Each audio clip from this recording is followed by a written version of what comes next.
Computer.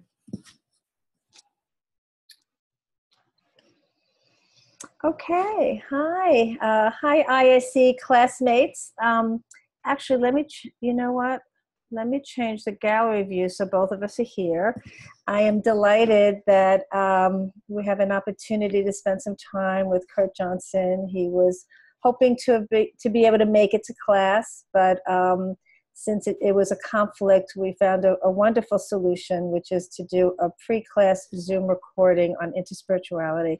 So I'm delighted to welcome you, Kurt, and so grateful that you were able to make this time for us. No, it's my pleasure. Thank you. I want to begin first by just offering a note of genuine appreciation for your tireless efforts on behalf of this movement, both in the macro sense and how it impacts One Spirit, because you've been part of the One Spirit family, and you bring your wisdom and your heart and your soul to our meetings and to our home front. And it's been wonderful to have you be part of the One Spirit family. So I just want to thank you for all your years of contribution. Yeah, and it runs both ways. I mean, One Spirit and everything that it is, and everybody that I've known there for 15 years now, such a huge part of my life, and also keeping me inspired and hopeful for good results in the world. Yes, great. So I thought we would begin, one thing that you may not necessarily be aware of with the Interspiritual Counseling Program, that it's different from seminary in that we have one-year students and second-year students in the same group. So we're always integrating a new group basically at this time when we're starting. And so at some point over the 2-year training, we ask our students to write what is essentially an elevator speech, a distilled response to the inevitable question that will arise: what is interspirituality? What does it mean? And we would love to hear your elevator speech. So if you were traveling from the first floor to the 6th floor of a building, what would be your response to what is interspirituality? Well, it's interesting. I wanted to say first off that I loved the statements that were in your brochure that you attached in the email. Those are so good. And there are many statements out there that are really good. And for me, I would really need to kind of give like 3 short ones, because interspirituality is not only a movement, but it's also a viewpoint, and it's also a phenomenon. So it's a little bit different with regard to what it is in those 3 different arenas. So what I did was I wrote down 3 real simple ones. What I said is that as a viewpoint, interspirituality is a heart-centered understanding that the wisdom of all the world's traditions are now, as Brother Wayne Teasdale said, wisdom resources on the table for our global use for transformative change. So that's what I thought as a viewpoint. Then as an attitude, what I said was, interspirituality is an interfaith journey from the head to the heart, where our meeting point is not about ideas or claims, but in the true reverence for everything's divine nature.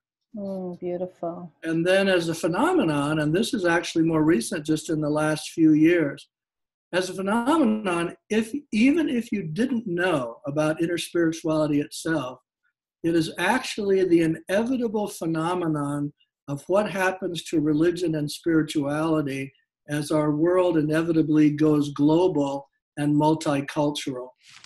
And that's actually a statement that was made by Evolution Institute, that interspirituality is exactly what should be happening in cultural evolution if we take a positive approach to the world interdigitating cross-culturally. So fascinating. It kind of reminds me on a macro level of what Jung called the innate drive towards wholeness, that there's an innate force and drive that's always evolving, if you will, towards its own wholeness. And it sounds like the cultural counterpoint to that inner indwelling capacity. Yeah, and that's actually how I met Evolution Institute, Pro-Social World, their magazine, Pro-Social.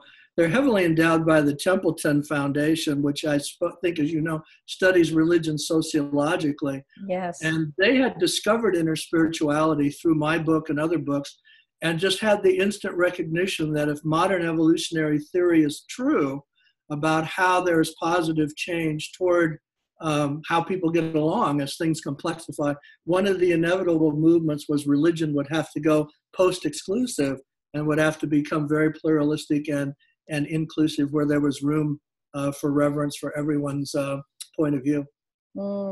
Beautiful. Beautiful. Thank you. That's great. So just to get everyone on board, perhaps you can give us a short synopsis of the arc of the movement, which is its own evolution, from interfaith to interspiritual as you see it.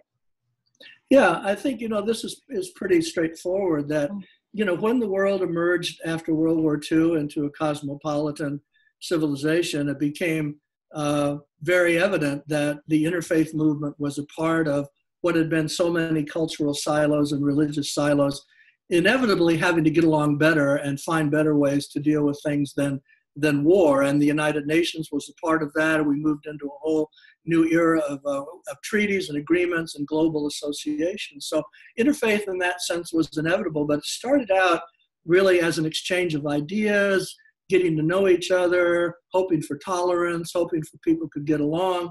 But what happened was, in the midst of that phenomena, when people went deeper, they started then to go beyond just the world of ideas and understand what it meant that all of the religions of the world had this deep reverence for what we all are and who we all are, and that in the contemplative movements, in the mystical movements across all the traditions, the mystical experience of oneness or unity or profound interconnectedness, that was the bottom line of mystical experience across all of the religious traditions as it started to be discovered by the monastic interreligious dialogue and what became the East-West conversation between Western religions and Eastern religions, and then later what's called the North-South dialogue, which was between first world religions and indigenous religions.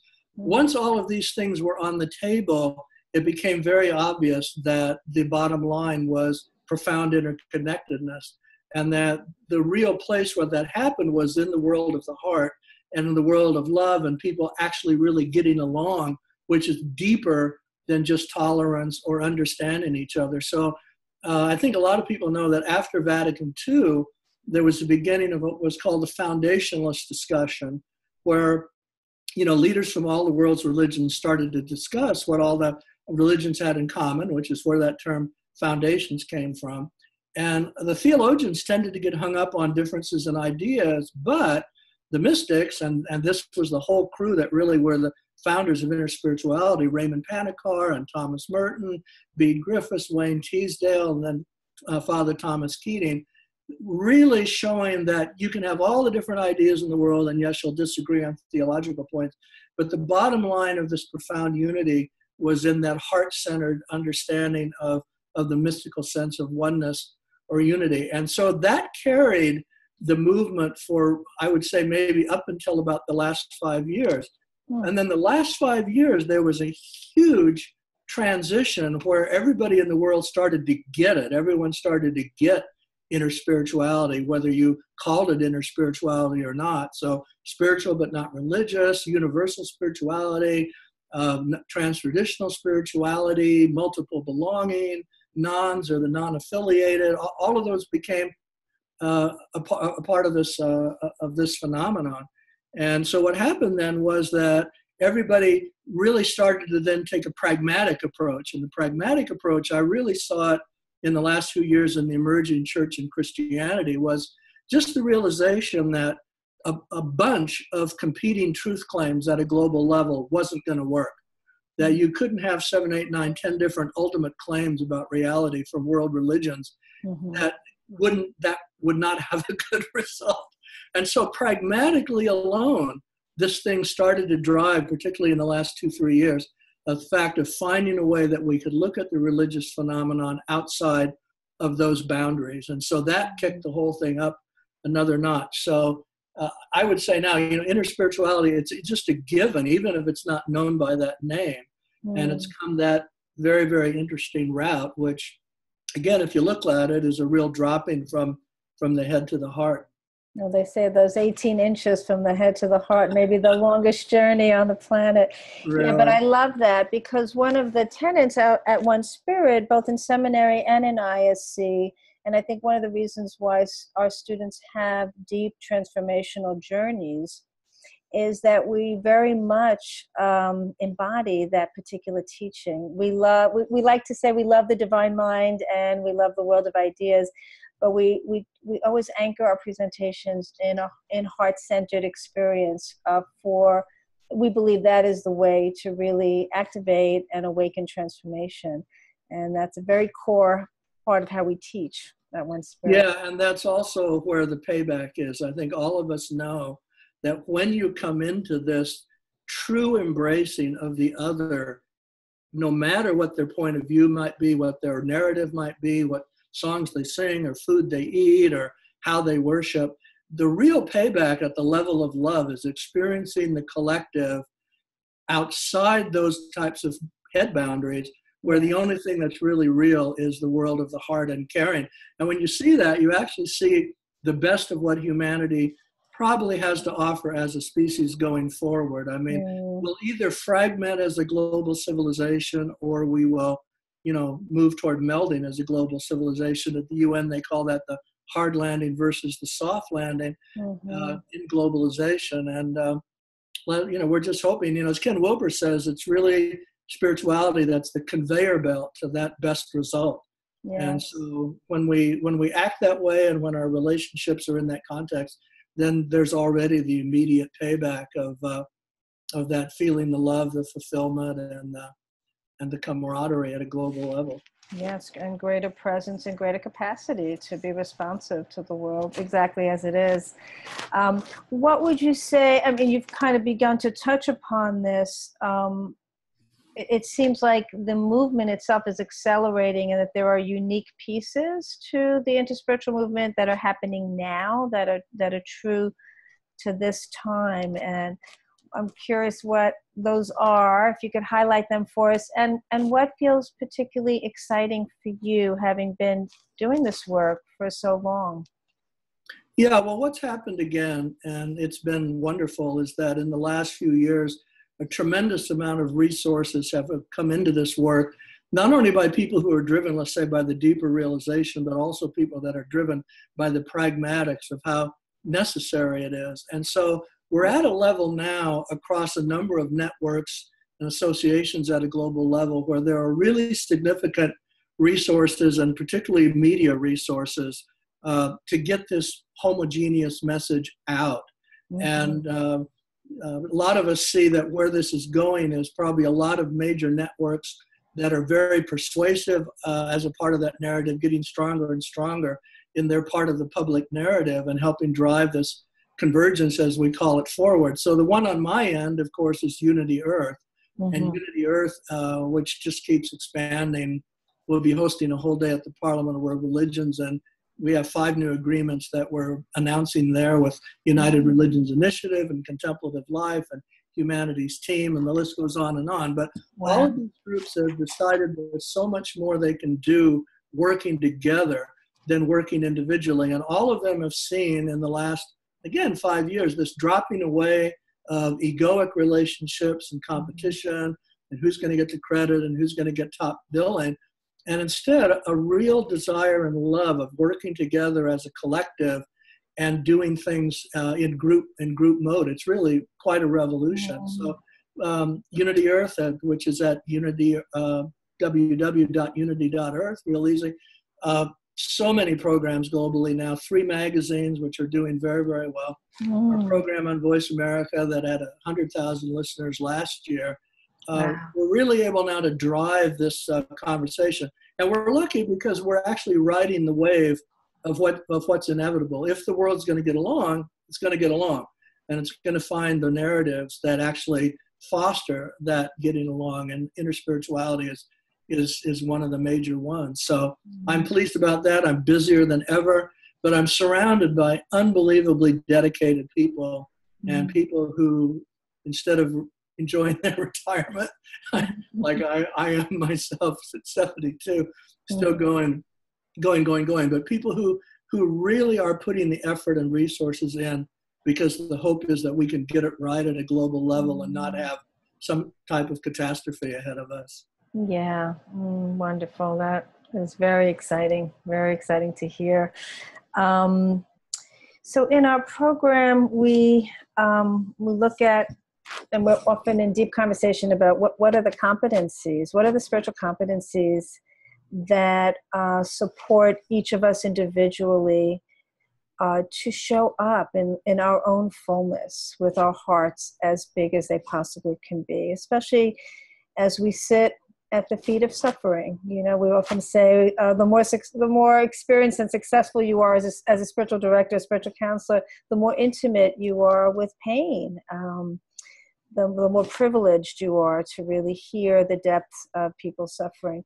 So we're looking at this question of what are the competencies, because it's different than a spiritual friendship or an anamkara. It's a professional training program. So I'm just curious, we teach both the competencies for sitting one-on-one, and this year we do a focus on group work and how to hold the resonance field of group energy.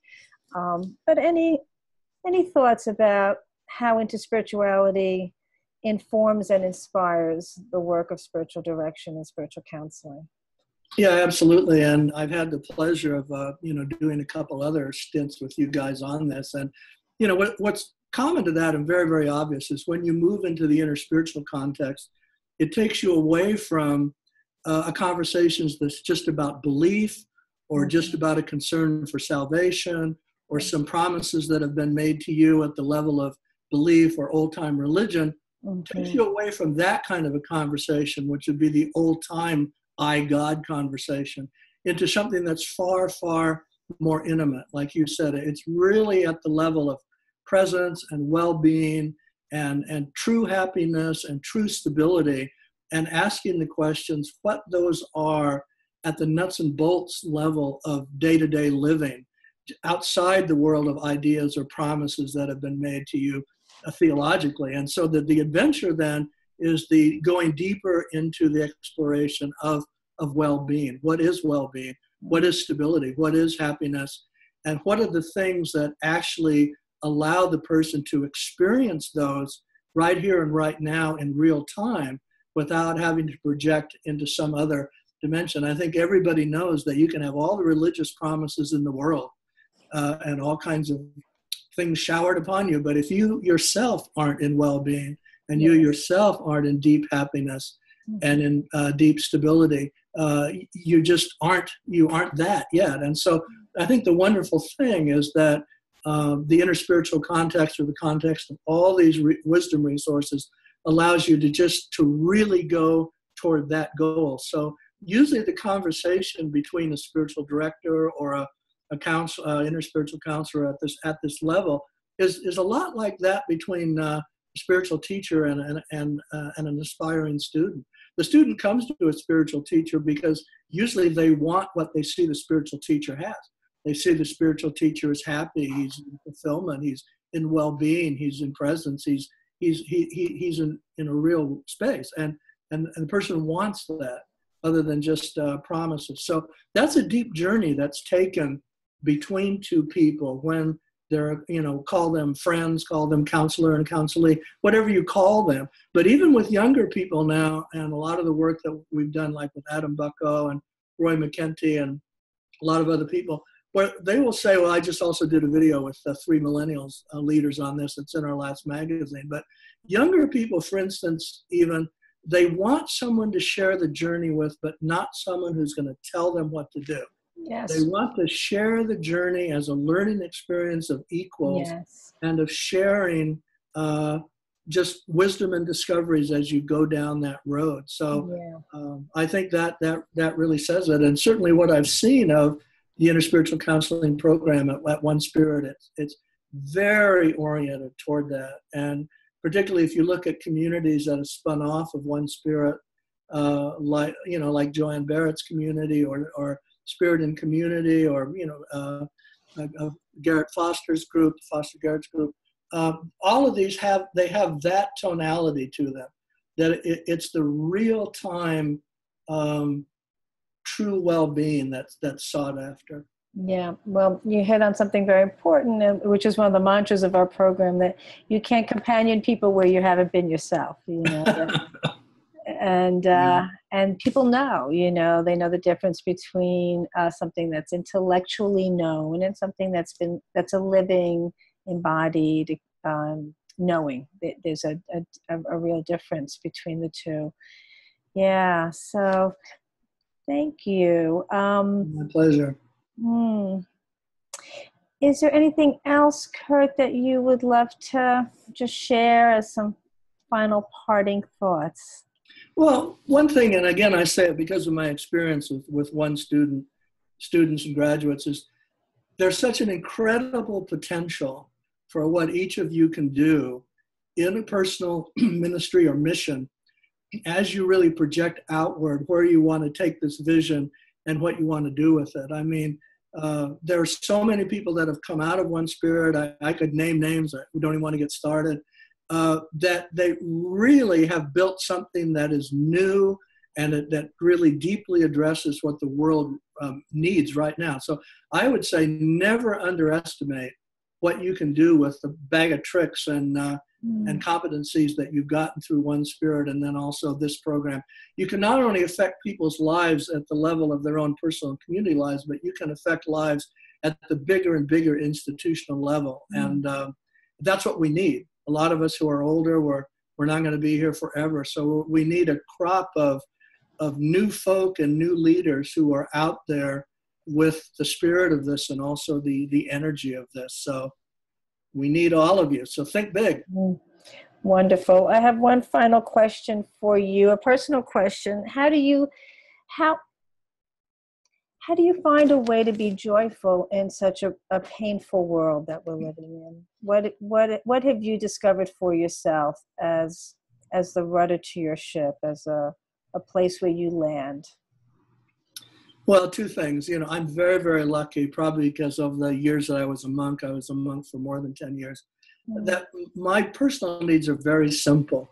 So as long as I have quiet time and I can listen to the wind and I can listen to the bugs chirping at night and I can just be with the things that are the simplest level of presence, that is really for me all that I needed. And it's probably why I went that route, back those many years ago. So I'm very lucky in that way. I'm not looking for fillers. I'm not looking for shiny objects, whatever it may be. But I will say, and I always quote, many of you know of Llewellyn Vaughan-Lee, the great Sufi leader. And he always says that he never starts a day, even before his spiritual practice, without listening to the news, because he doesn't want to be apart from where the news is bad and where people are suffering. He can't force those two worlds apart. So he always, listens to all of that, owns up to all of that, and then, really centers on then what the life that we all live in spiritual practice and in spiritual do-gooding, the world that we know that we're able to build. So that's what keeps me going. I would say now I get to work with so many wonderful people. They're people who walk the extra mile. They're visionaries who they bring the resources to their vision. They're excited about the future in ways that are just so inspiring. And you have a bunch of those at One Spirit. But isn't that part of it, the Sangha, the beloved, the commune, the way that we hold each other up and support each other as we keep walking this path? And I say one other little treat here, since this is One Spirit. Give me 2 seconds. Okay. So this is the plant that was on the nightstand in Joyce Lichtenstein's hospital room. Oh, yeah. And it's just about to bloom again. I brought it from the hospital the day that she passed. I just happened to be there when she transitioned. Oh, yes. And so the memories, we're all like this. Give us a little sun and give us a little water, and And we're we going will to continue to bloom. Yes. yeah. Great spirit, warrior spirit. Well, thank you so much, Kurt. This has been such a pleasure to just have this time with you. Thank you. And, very enriching for our program. So thank you for. Thank you. And everybody, thanks so much for everything that you're doing. You're true revolutionaries, the kind that the world needs. Many, many blessings for you on this evening.